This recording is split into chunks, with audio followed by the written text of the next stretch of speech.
오늘 우리에게 주시는 하나님의 말씀은 마태복음 27장 62절에서 66절까지 말씀입니다. 한 절씩 교독하겠습니다.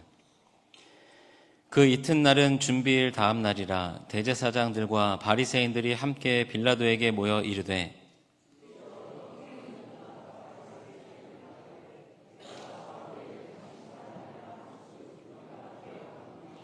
그러므로 명령하여 그 무덤을 사흘까지 굳게 지키게 하소서. 그의 제자들이 와서 시체를 도둑질하여 가고 백성에게 말하되 그가 죽은 자 가운데서 살아났다 하면 후에 속임이 전보다 더 클까 하나이다 하니,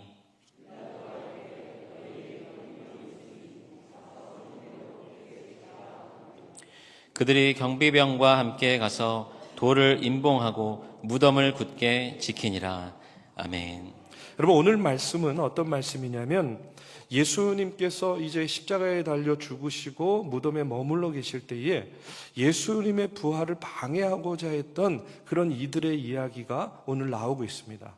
오늘 62절, 63절에 보면 이런 말씀이 나와요. 그 이튿날은 준비일 다음 날이라. 대제사장들과 바리새인들이 함께 빌라도에게 모여 이르되 주여, 저 속이던 자가 살아있을 때에 말하되 내가 사흘 후에 다시 살아나리라 한 것을 우리가 기억하노니, 이렇게 나오고 있어요. 여러분, 이건 잘 보십시오. 대제사장, 바리새인, 또 빌라도, 이들이요 예수님 죽음에 어떤 역할을 했어요? 예수 죽음의 원흉입니다. 대적자들이에요. 우리식으로 말하면 원수들이에요. 그런데 그들이 잊지 않고 기억하고 있었던 것이 있었어요. 그것이 뭐냐면 예수님께서 살아계실 때 하셨던 말씀입니다. 예수님은요, 성경에 보면 유대 민중들, 그 다음에 사내들인 공의회, 이런 자리에서 내가 죽은 다음에 부활할 거야, 내가 다시 살아날 거야 하는 이와 같은 부활의 예언을요 몇 번이나 했냐면 이 복음서에 있는 내용들을 다 모아보니까 한 16번 정도를 이야기하셨어요. 계속해서 나는 죽었다, 다시 살아날 거야, 부활할 거야 하는 것을요 그렇게 많이 이야기했습니다. 그러면 여러분 한번 생각해 보십시오.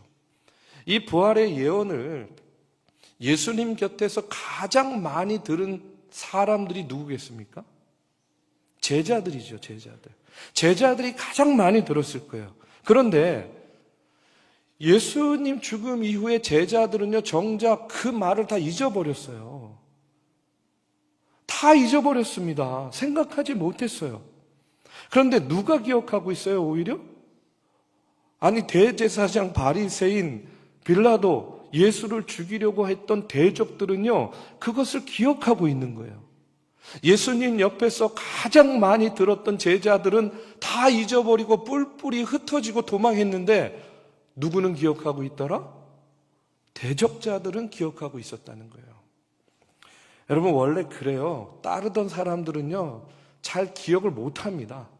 그런데 반대하는 사람들이요 무슨 말 했는지, 뭐 했는지 이렇게 기억하고 있는 경우들을 많이 보게 되죠. 그래서 그들이요 제안을 합니다.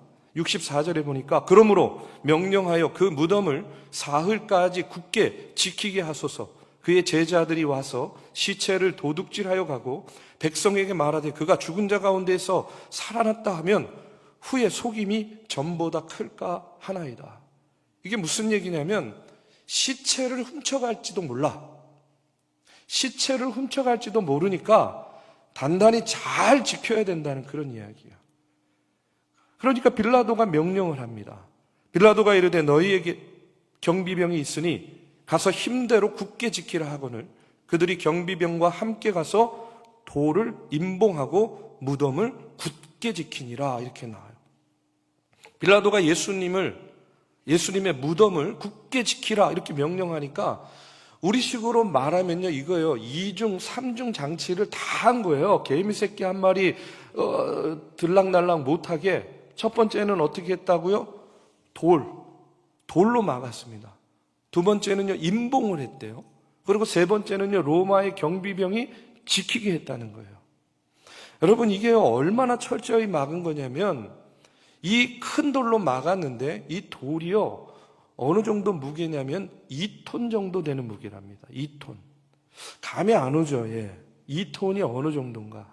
그러니까 제가 이렇게 보니까 2톤 정도의 돌을 굴리려면 저 같은 장정 한 20명 정도가 함께 합세를 해야만 굴릴 수 있을 정도의 무게라는 거예요. 그러니까 뭐 몇 사람 가지고는요, 꿈쩍도 안 하는 그런 돌로 막아놓은 거예요. 그 다음에는 뭘 했다고요? 임봉을 했대요. 황제의 임봉입니다.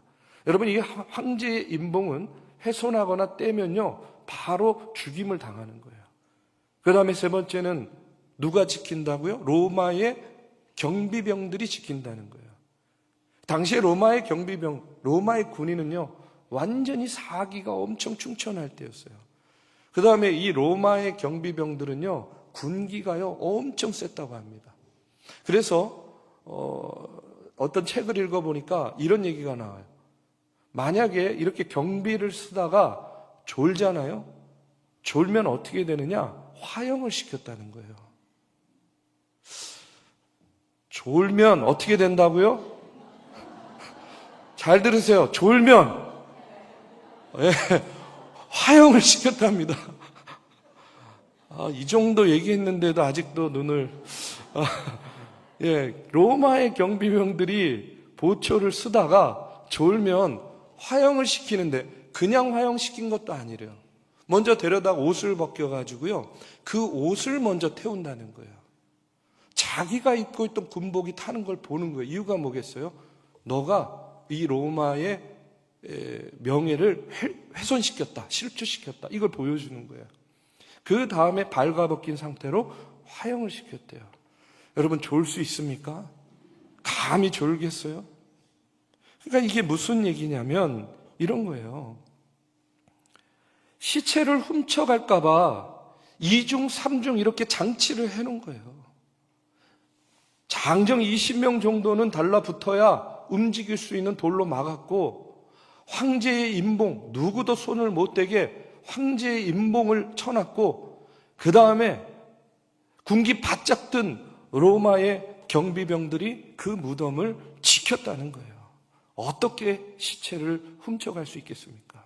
불가능한 일이죠. 그런데 오늘 말씀을 통해서 깨닫는 것은 뭐냐면 역설적이에요. 뭐가 역설적이냐면 이렇게 철저하게 지켰던 그 무덤에서 예수님이 부활할 때에 그 경비병들이요, 예수 부활의 첫 번째 증인이 되었다는 거예요. 여러분, 그렇지 않습니까? 이어지는 28장 2절에 보면 큰 지진이 나며 주의 천사가 하늘로부터 내려와 돌을 굴려내고 그 위에 앉았다는 거예요. 2톤이나 되는 돌이 굴렀습니다. 지진이 나고 천사가 내려와서 굴렸다는데 결국은요, 천사를 내려보내고 지진을 일으키신 분은 누구예요? 하나님이시잖아요.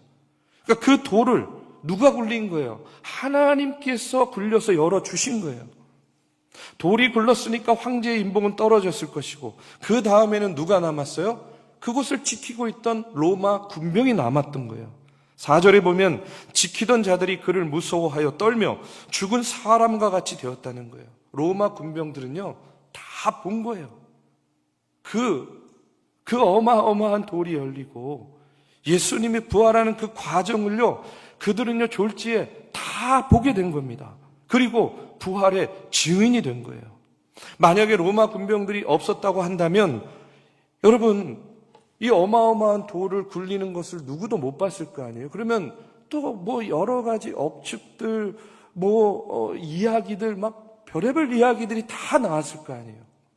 그런데 여러분, 그들은요, 분명히 그것을 목격했어요. 봤어요. 아이러니하게도 이 로마의 군인들이 부활의 증인이 되었다는 이야기예요. 방해가, 핍박이 오히려 예수 부활의 증거가 되고 예수 부활의 증인이 되었다. 여러분, 이와 같은 사실을 오늘 말씀을 통해서 먼저 보게 됩니다. 여러분, 우리가 예수 믿는 거 참 어렵습니다. 쉽지 않아요. 요즘에 어려운 세상 가운데 살아요. 사람들이 자꾸 우리를 미워하고 교회를 욕합니다. 그런데 우리가 그럴 때에 가져야 될 믿음이 뭐냐? 저는요, 이렇게 생각해요. 세상이 자꾸만 우리를 미워하고 욕하는 이유가 무엇이겠는가? 그 이유는 한마디로 살아있기 때문에 욕하고 미워한다. 저는 그렇게 믿습니다. 살아있기 때문에 미움도 당하고 공격도 받는 거예요. 근데 여러분, 죽으면 욕 안 합니다. 아니, 죽은 사람을 누가 욕하겠어요? 관심도 없습니다. 시간이 지나면요, 잊혀지게 돼 있어요. 그런데 예수님 보시면요, 예수님은 달라요. 뭐가 다르냐면, 살아 계실 때에도 공격하는 사람이 많았는데, 죽음 이후에 더 공격과 비난이 거셌던 것을 보게 됩니다. 이유가 뭐겠습니까? 왜 그랬을까요? 그 이유는 하나예요. 살아있기 때문에. 살아나셨기 때문에 바로 그와 같은 공격을 당했다는 그런 이야기예요. 살아 계시기 때문에, 살아있기 때문에 공격받는 겁니다. 부활해서 지금도 살아있기 때문에, 여러분, 죽은 걸 누가 공격해요? 살아있으니까 공격하죠. 지금도 마찬가지 아닙니까? 여러분들 어떤 사람을요, 자꾸 공격하고 비난하고 하는 것은 그 이면에 뭐가 있냐면 그 사람의 영향력이 살아있다라는 것을 말하는 거예요. 살아있으니까 공격하는 겁니다. 여러분, 축구할 때 축구 선수 중에 막 실력이 뛰어나고 출중한 선수는요, 수비수가요, 한 명이 아니라 두 명, 세 명 붙어서 막으려고 하죠. 그런데 뭐 실력이 없고 맨날 픽픽 쓰러지고 넘어지는 그런 선수는요, 그냥 내버려둬요. 막을 필요가 없어요. 여러분, 왜 공격당하느냐? 왜 비난받느냐? 왜 핍박받느냐? 살아있기 때문이라는 거예요. 예수님을 왜 공격합니까? 살아나셨기 때문에 공격하는 거예요. 저는 교회와 성도도 마찬가지라고 생각합니다. 여러분, 죽어 있으면요, 더 이상 공격하지 않아요. 무시해버립니다. 근데 왜 공격합니까? 왜 싸움이 일어납니까? 그 이유는요, 살아있기 때문에 그런 거예요. 뒤집어 얘기하면 이런 겁니다. 성도가 영적인 싸움을 벌이지 않는다는 것은요, 무엇을 의미하냐면 어쩌면 내가 죽어 있다는 거예요. 살아있는 성도는 100% 영적 싸움을 벌이게 되어 있습니다. 예수님은 살아 계시기 때문에, 죽음 이후에 부활하셨기 때문에, 여러분, 그 부활의 능력이 곳곳에서 나타나고 지금도 그 부활의 능력이요, 사람의 삶 가운데에, 공동체 가운데, 나라와 민족 가운데, 세계 열방 가운데 일어난다. 저는 그렇게 믿어요. 여러분, 예전에 제가 알고 있는 한 장로님이 계셨는데요, 이분이요, 이런 간증을 하는 걸 들었어요. 어떤 얘기냐면, 이 딸이 하나가 있었습니다. 근데 아주 명문대에 다니는 아주 귀하게 키운 딸인데, 이 딸이 어느 날 와가지고 자기가요, 선교사가 되겠다는 거예요. 선교사가 되겠다.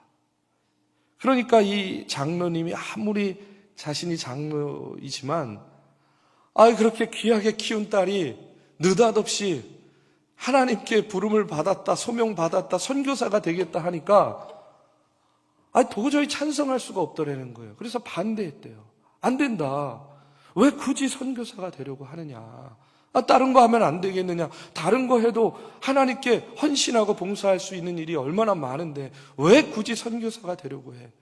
그런데요, 이 딸이요, 꿈쩍도 안 하더래요. 아빠, 나는 이미 하나님께 헌신하기로 마음을 먹었어. 하나님의 부르심에 응답하기로 나는 결심했어.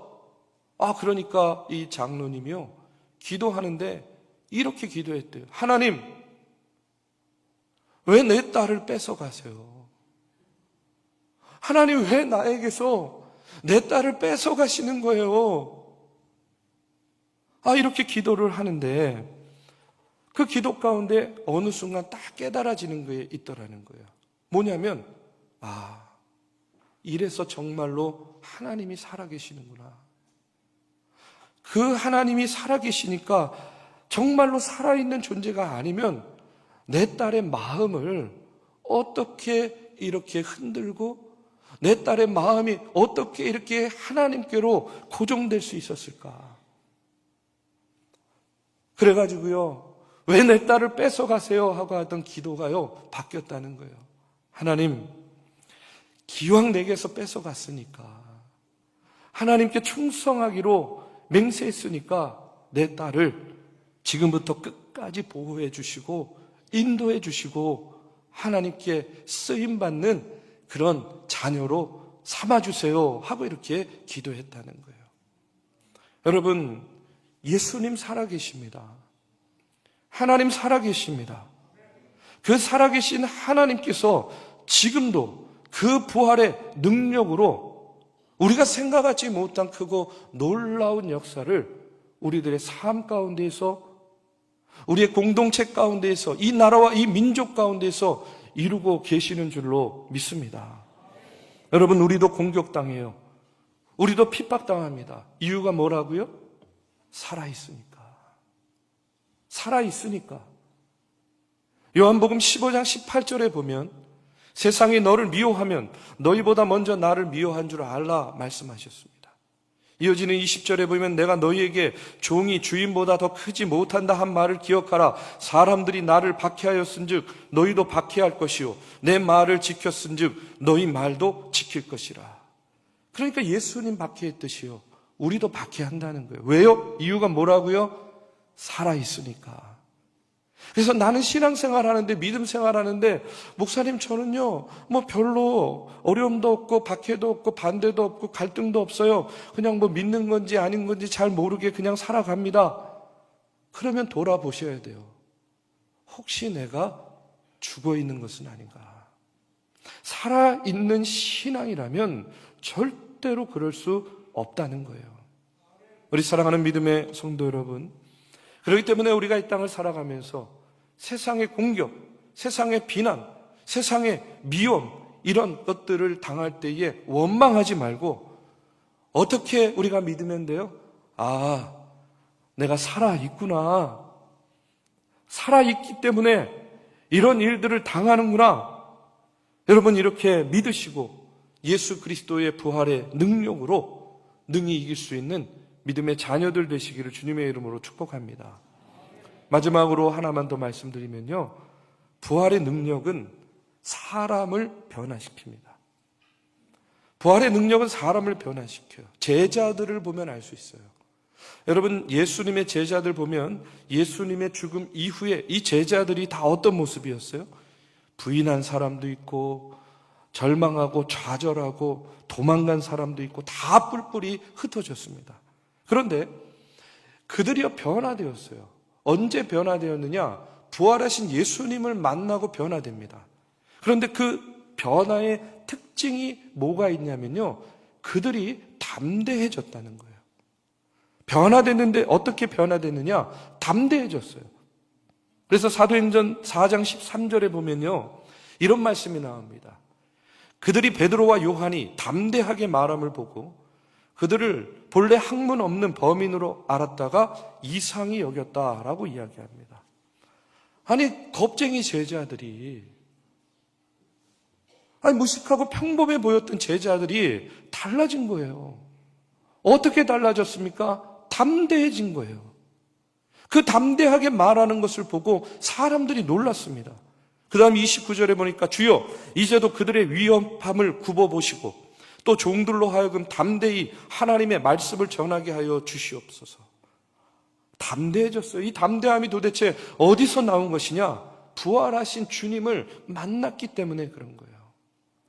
그 부활의 주님이 나와 함께 계신다 하는 믿음이 생기니까 여러분 담대해진 겁니다. 31절에 보니까 빌기를 다하며 모인 곳이 진동하더니 무리가 다 성령이 충만하여 담대히 하나님의 말씀을 전하니라. 다 성령이 충만해서 하나님의 말씀을 담대하게 전했다는 거예요. 여러분, 초대교회의 특징이 있습니다. 그것이 뭐냐면 이거예요. 담대하게 구합니다. 담대하게 전합니다. 그리고 그 성령께서 그들을 감싸고 있음으로 말미암아 그들이여 담대한 공동체가 되었다는 거예요. 절대로 겁먹지 않아요. 절대로 무서워하지 않습니다. 어떤 위협 가운데서도 유혹 가운데서도 흔들리지 않았다는 거예요. 그래서 믿음과 담대함은요 같이 가는 거예요. 에베소서 3장 12절에 보면 그래서 바울은요 이렇게 이야기합니다. 우리가 그 안에서 그를 믿음으로 말미암아 담대함과 확신을 가지고 하나님께 나아감을 얻었느니라. 그러니까 믿음이 있을 때 나타나는 현상이 뭐냐? 담대함이 생긴다는 거예요. 확신이 생긴다는 거예요. 그래서 초대교회의 능력은요, 이 하나님께서, 부활하신 주님께서 주신 그 담대함과 확신 가운데에 능력 있는 교회들로 세워졌다는 이야기입니다. 여러분, 지금 교회도, 우리의 교회도 마찬가지예요. 교회 안에, 우리의 교회 안에 이와 같은 부활의 능력이 있어야 되고, 부활의 능력을 믿어야 되고, 그 믿음 가운데 부활의 능력이 나타나는 겁니다.